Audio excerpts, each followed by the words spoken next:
नमस्कार मित्रों, मैं आपका astro friend astro Om Prakash astro divine light channel में आपका बहुत बहुत स्वागत है। मित्रों, जैसे कि आज आप टाइटल देख ही लिए होंगे कि आज हम एक विशेष टॉपिक पर आज हम चर्चा करने जा रहे हैं। होली विशेष धन प्राप्ति के उपाय मेष राशि से मीन राशि तक। जी हाँ मित्रों, अभी होलाष्टक अवधि चल रही है। अब इस होलाष्टक अवधि में ज्यादा से ज्यादा हम भगवत भक्ति करें, प्रार्थना करें, तप करें, साधना करें, क्योंकि ये जो समय चल रहा है वो बहुत संवेदनशील समय है। बस हमारी एक गलती की जरूरत है और बहुत बड़ा इशू, बहुत बड़ा विवाद जो है वो खड़ा हो सकता है। इसलिए इस समय को हम साधना में लगाए, भक्ति में लगाए। और सबसे बड़ी जो हमारी समस्या होती है धन को लेकर के, जी हाँ मित्रों, हमारे जीवन में यदि कोई विकट समस्या है वो है धन की कमी का होना।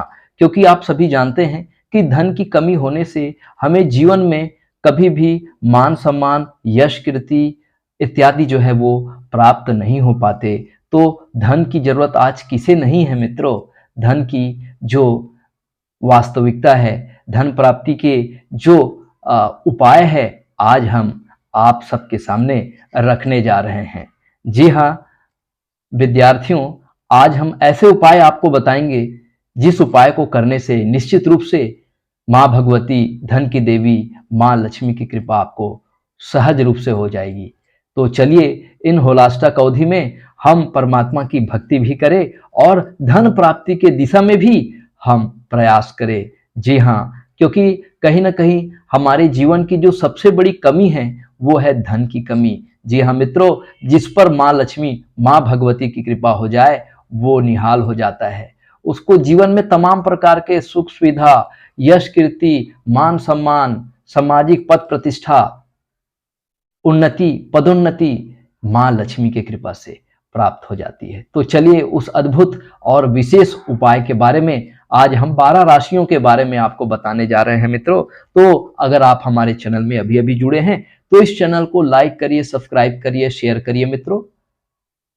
चलिए आज मेष राशि के बारे में हम सबसे पहले यदि हम बात करें तो मेष राशि के कुंडली में हम देख पा रहे हैं कि इसके धन भाव अर्थात धनेश जो है वो शुक्र महाराज है और इसके जो व्यय भाव के जो स्वामी हैं वो है गुरु महाराज। तो आप देख रहे हैं कि व्यय भाव में गुरु महाराज खुद की ही राशि में बैठे हुए हैं।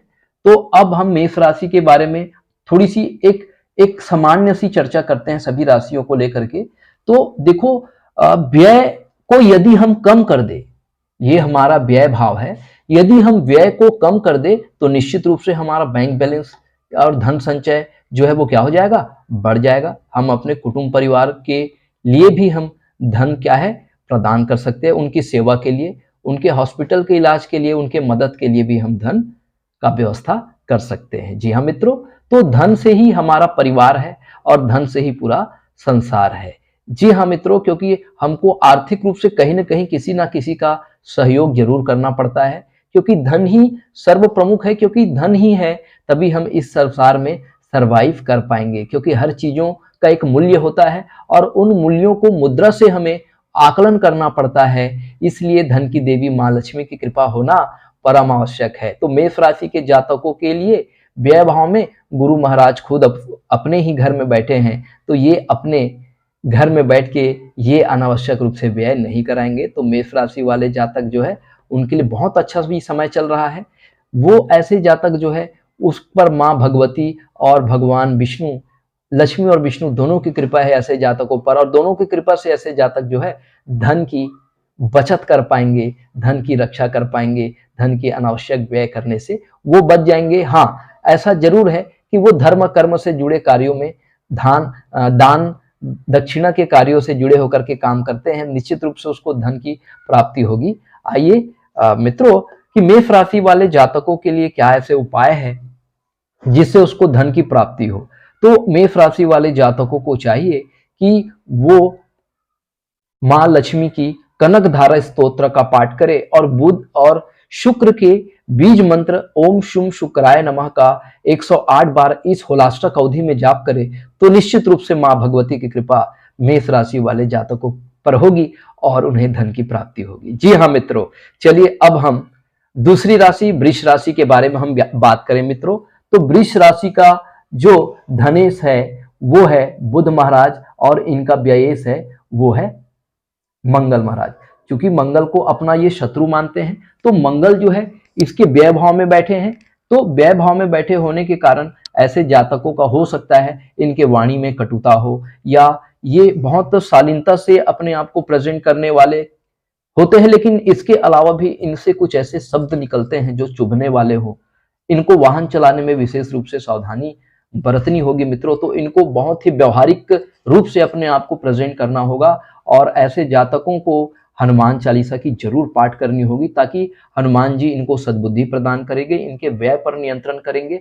साथ ही साथ माँ लक्ष्मी की भी इनको स्तुति और आराधना करनी होगी। यदि ऐसे जातक इस होलाष्टक अवधि में अगर भगवान गणेश जी का नियमित रूप से पूजा करते हैं, गौ माता का यदि ये सेवा करते हैं, गौ माता को प्रथम 2 रोटी खिलाते हैं, तो ऐसे जातक पर निश्चित रूप से माँ भगवती की कृपा होगी। और ऐसे जातकों को भगवान गणेश जी के मंत्र ओम गंग गणपतये नमः और भगवान गणेश जी का अथर्व शीर्ष का पाठ इनको नियमित रूप से यदि इस होलाष्टक अवधि में करते हैं तो निश्चित रूप से माँ भगवती लक्ष्मी की प्राप्ति होगी। चलिए अब हम मिथुन राशि वाले जातकों की बात करते हैं। तो मिथुन राशि का जो धन संचय भाव का जो स्वामी है वो चंद्रदेव है, और उनके व्यय भाव का जो स्वामी है वो शुक्रदेव है। ठीक है, मिथुन राशि वाले जातकों का व्यय भाव का स्वामी शुक्रदेव और इनके धन भाव का स्वामी, ज्ञान भाव का स्वामी जो है वो चंद्रदेव है।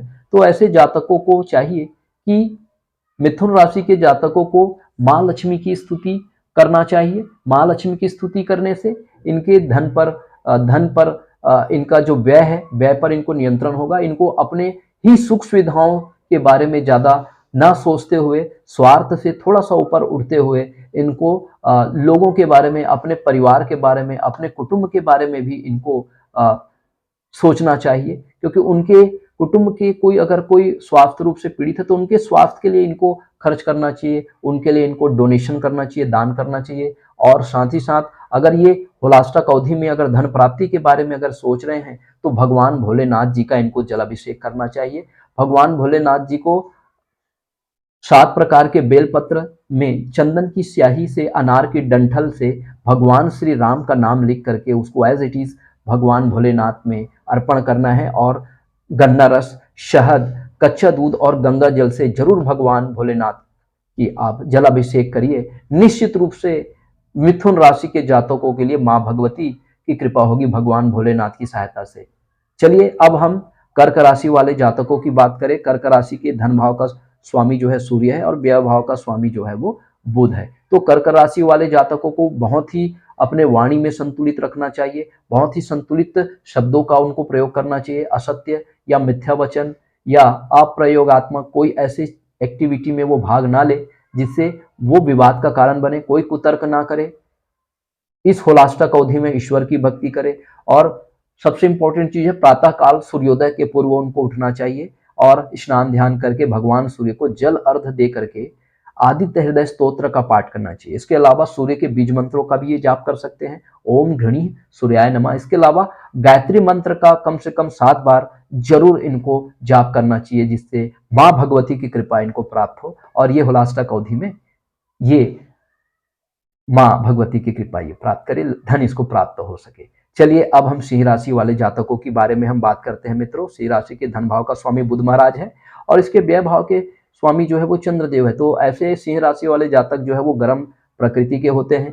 इनको बहुत ज्यादा पानी चाहिए स्नान करने के लिए। तो ध्यान रखें ऐसे जातक जो है वो पानी का ज्यादा वेस्ट ना करे। पानी का वेस्ट करने से हो सकता है इसका लिक्विड मनी में इसको प्रॉब्लम का सामना करना पड़ सके। तो जल की बचत के क्षेत्र में इनको काम करना चाहिए। भगवान भोलेनाथ को जल अभिषेक करना चाहिए। 7 प्रकार के बेलपत्र में भगवान श्री राम का नाम लिखना है अनार की डंठल और चंदन की स्याही से। और इनको गन्ना रस, शहद, कच्चा दूध का भगवान भोलेनाथ को जल अभिषेक करें तो इनके व्यय में नियंत्रण होगा। अन्यथा धन अधिक व्यय के कारण इसको इनकी धन संचय में इनको ऐसे जातकों को क्या हो सकती है, कमी हो सकती है। लेकिन धन प्राप्ति की दिशा में ऐसे जातकों को गौ माता का सेवा करना चाहिए।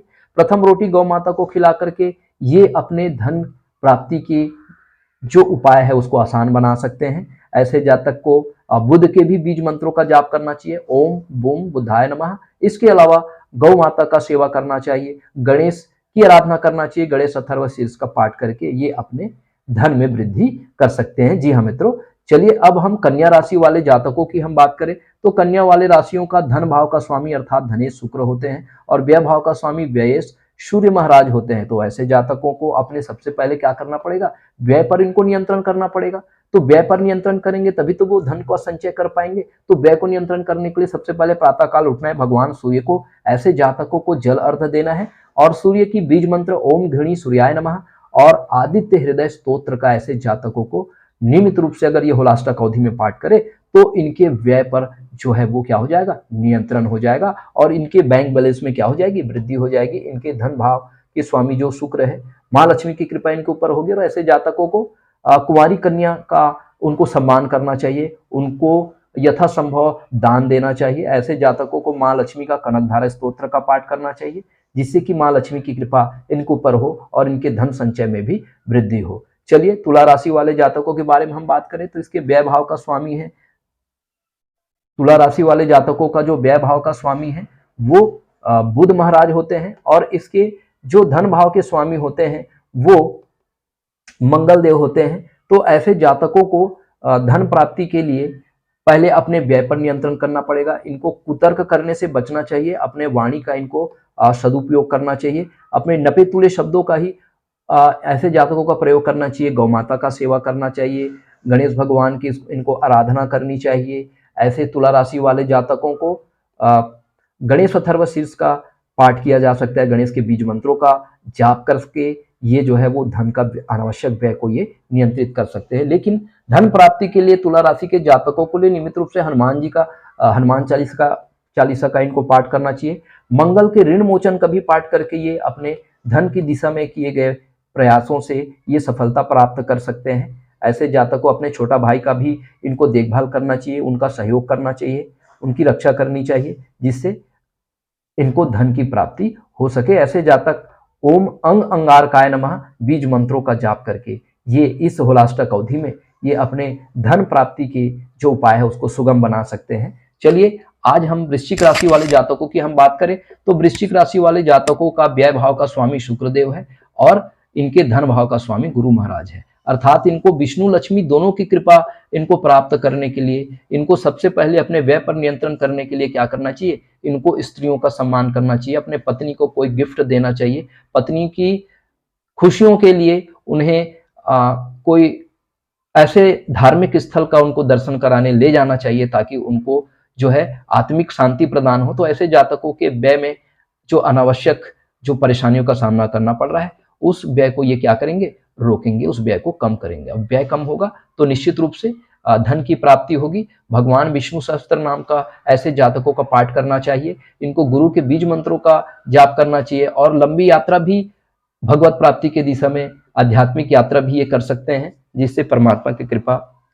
गुरु की कृपा, गुरु सेवा भी ये कर सकते हैं ताकि उसको क्या प्राप्त हो सके, धन प्राप्त हो सके। गुरु के बीज मंत्रों का भी जाप किया जा सकता है, ओम ब्रीम बृहस्पतये नमः। जी हाँ मित्रों, चलिए अब हम धनु राशि के बारे में बात करें तो धनु राशि का जो व्यय भाव का जो स्वामी है वो मंगल देव होते हैं। ऐसे जातकों को वाहन चलाने में सावधानी रखना चाहिए। ऐसे जातकों को निश्चित रूप से हनुमान चालीसा का पाठ करना चाहिए, हनुमान जी के मंदिर जाना चाहिए, हनुमान जी को लाल चूल्हा चढ़ाना चाहिए और एक पाव मोदक जो है हनुमान जी को भोग लगा करके 2 से 9 साल तक के जो निर्दोष बालक एवं बालिकाएं हैं उनको वो मोदक भोग लगा के उन्हें प्रणाम करके आशीर्वाद लेना है। जी हाँ मित्रों, तो इनकी अनावश्यक जो धन का जो व्यय है उसका नियंत्रण होगा। और दूसरा महत्वपूर्ण बात है कि उनको अपने कर्म में पर्याप्त रूप से क्या करना पड़ेगा, अनुशासन का पालन करना पड़ेगा, अपने ईमानदार, स्वयं को ईमानदारी से प्रेजेंट करना होगा। इनको बहुत ज्यादा अनुशासित और बहुत ज्यादा इनको हार्ड वर्किंग करना पड़ेगा अपने प्रोफेशन में ताकि इनको धन की प्राप्ति हो सके। और धन की प्राप्ति के लिए इनको हमेशा सत्य, धर्म और न्याय का इनको साथ देना होगा, तभी इनके जीवन में धन की प्राप्ति होगी, स्थायी माँ लक्ष्मी की कृपा होगी। ऐसे जातकों को असत्य, अनीति और अन्याय से बचना चाहिए, अन्यथा ये शनि के कोप के भागी बन सकते हैं। धनु राशि वाले जातकों को चाहिए कि वो भगवान शनिदेव के मंदिर में जाके सरसों का तेल चढ़ा के, सरसों का दीपक जला के उनके सामने जो है मत्था टेके और अपने पूर्व जन्म या इस जन्म में जो भी जाने अनजाने अगर कोई ऐसे कर्म किए हो जिससे किसी प्राणी मात्र को लेश मात्र भी अगर पीड़ा पहुंची हो, तो इसके लिए भगवान शनिदेव से क्षमा याचना भी जरूर करे। तो इन ऐसे जातकों के धन संचय में क्या होगी, वृद्धि होगी। सेवा करे, दान करे। चलिए अब हम मकर राशि के जातकों के बारे में हम बात करें तो मकर राशि के जातक के जो व्यय भाव का स्वामी है वो गुरु है। तो मकर राशि वाले जातकों को इस होलाष्टक अवधि में अपने गुरुओं का इनको सम्मान करना चाहिए, गुरुओं से आशीर्वाद लेना चाहिए, परमात्मा की भक्ति करना चाहिए। ऐसे जातकों को दान, सेवा, धर्म से संबंधित कार्यों को अंजाम देना चाहिए ताकि उनके अनावश्यक जो व्यय है वो उसका रोकथाम हो। अगर व्यय करना ही है तो परमार्थ की दिशा में व्यय करे, दान करे, किसी जरूरतमंद व्यक्ति की वो मदद करे और उसे आर्थिक सहयोग प्रदान करे, तो निश्चित रूप से इनका व्यय जो है वो क्या होगा, कम होगा। माँ भगवती की कृपा होगी। और धन भाव के लिए इनको जो है एक शनि मंदिर में जाकर के भगवान शनिदेव का इनको उपाय करना चाहिए। 7 प्रकार का काला अनाज, 1 नारियल, 1 रुपए का सिक्का, एक काला कपड़ा में उसको बांध करके भगवान शनिदेव के मंदिर में जाके संकल्प लेना है। जी हाँ मित्रों, और संकल्प लेने के बाद भगवान शनिदेव से प्रार्थना करना है कि मेरे जाने अनजाने में या मुझसे इस जन्म में या प्रारब्ध में जो भी जाने अनजाने में मन वचन कर्म से यदि मैंने किसी प्राणी को लेश मात्र भी यदि पीड़ा पहुंचाई हो तो उसके लिए उसे क्षमा याचना करना है। इस तरह से संकल्प लेना है ताकि भगवान शनिदेव की कृपा से माँ लक्ष्मी की कृपा ऐसे जातकों पर होगी और ये धन की दिशा में ये अच्छा कर पाएंगे, धन प्राप्ति ये कर पाएंगे। जी हाँ, चलिए अब कुंभ राशि वाले जातकों की हम बात करें तो कुंभ राशि वाले जातकों का व्यय भाव का स्वामी चूंकि शनि महाराज है, तो ऐसे जातकों को शनि के शरण में जाना चाहिए। शनि के शरण में जाके सरसों का तेल और सरसों का दीपक जरूर जलाना चाहिए। शनि के उपाय जैसे मैंने पहले बताया था, शनि को उपाय ऐसे जातकों को करना चाहिए। सेवा करना चाहिए, सत्य, धर्म और न्याय का पालन करना चाहिए। अपने कर्म को पूरी निष्ठा ईमानदारी के साथ ऐसे जातक करे तो निश्चित रूप से इनके व्यय पर नियंत्रण होगा और इनके साक्षात धन भाव में साक्षात विष्णु और लक्ष्मी विराजमान है।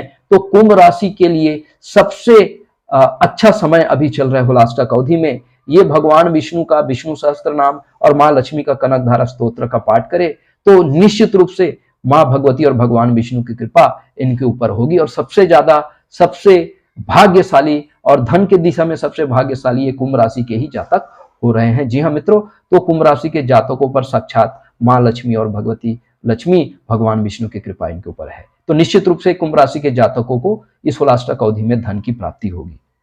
चलिए अब हम मीन राशि वाले जातकों की बात करें। जी हाँ, अंतिम राशि हमारी मीन राशि।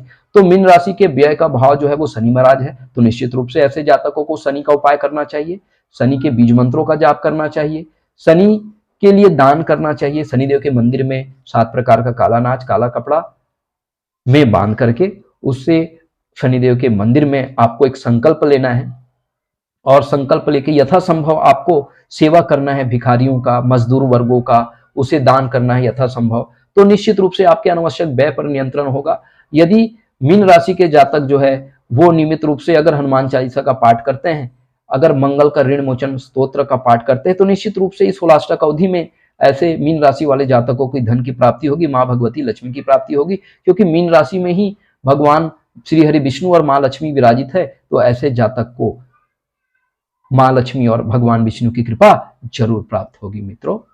तो इस तरह से आप संबंधित ग्रहों के बीज मंत्रों का जाप कर सकते हैं, चाहे वो आपके धनेश हो चाहे आपके व्ययेश हो। दोनों के बीज मंत्रों का यदि आप जाप करेंगे तो दोनों ग्रहों की पॉजिटिविटी को आप क्या कर पाएंगे, बढ़ा पाएंगे। जैसे मैंने यहाँ पर लिखा है धनेश और व्ययेश, दोनों के बीज मंत्रों का आप उपाय करके आप धन की दिशा में आप जो है आप वृद्धि कर सकते हैं। क्योंकि यदि हम व्यय को कम करेंगे तो निश्चित रूप से हमारा धन का संचय है, धन जो है वो बढ़ेगा। एक मैं बहुत विशेष उपाय मैं सबके लिए बताने जा रहा हूं मित्रों। तो हम सब इस होलाष्टक अवधि में माँ लक्ष्मी की श्री सूक्त का हम पाठ करके और दूसरा मंगल का ऋण मोचन प्राप्त करके, जी हाँ मित्रों, मेष राशि से मीन राशि तक के जातकों को यदि इस विशेष उपाय को भी यदि केवल करते हैं तो निश्चित रूप से माँ भगवती की कृपा इस होलाष्टक अवधि में जो है वो प्राप्त होगी। तो इस तरह से आज हमने धन प्राप्ति के दिशा में और इस होलाष्टक अवधि में हम किस तरह से अपने परमात्मा अपने इष्ट देव की भक्ति करें, कौन सा हम उपाय करें जिससे माँ लक्ष्मी की कृपा हमें प्राप्त हो और हमारा जीवन जो है वो धन धान्य से भरपूर हो जाए।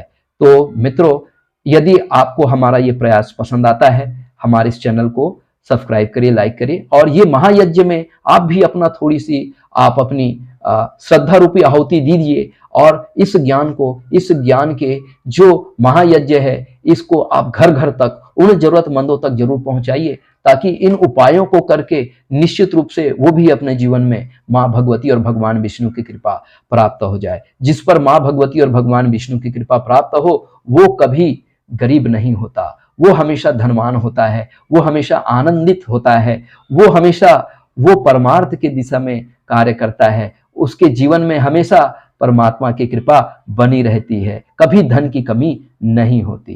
तो इसी आज का सेशन हम यही समाप्त करते हैं मित्रों। आपने अपना कीमती समय, आपने अमूल्य समय हमें प्रदान किया। यदि आपको कुंडली विश्लेषण करानी है, अगर आपको धन का विशेष योग के बारे में यदि आपको जानना है, तो जरूर डिस्क्रिप्शन बॉक्स में जाइए और हमारे लिंक में जो दिए गए नंबर है उस पर आप संपर्क कीजिए और धन प्राप्ति की दिशा में जरूर हम आपको उपाय बताएंगे, आपका कुंडली विश्लेषण करेंगे।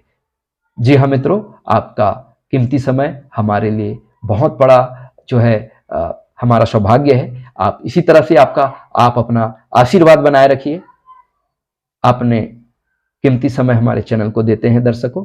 आपका एक बार पुनः सहृदय दिल से आपको नमस्कार, आपको प्रणाम।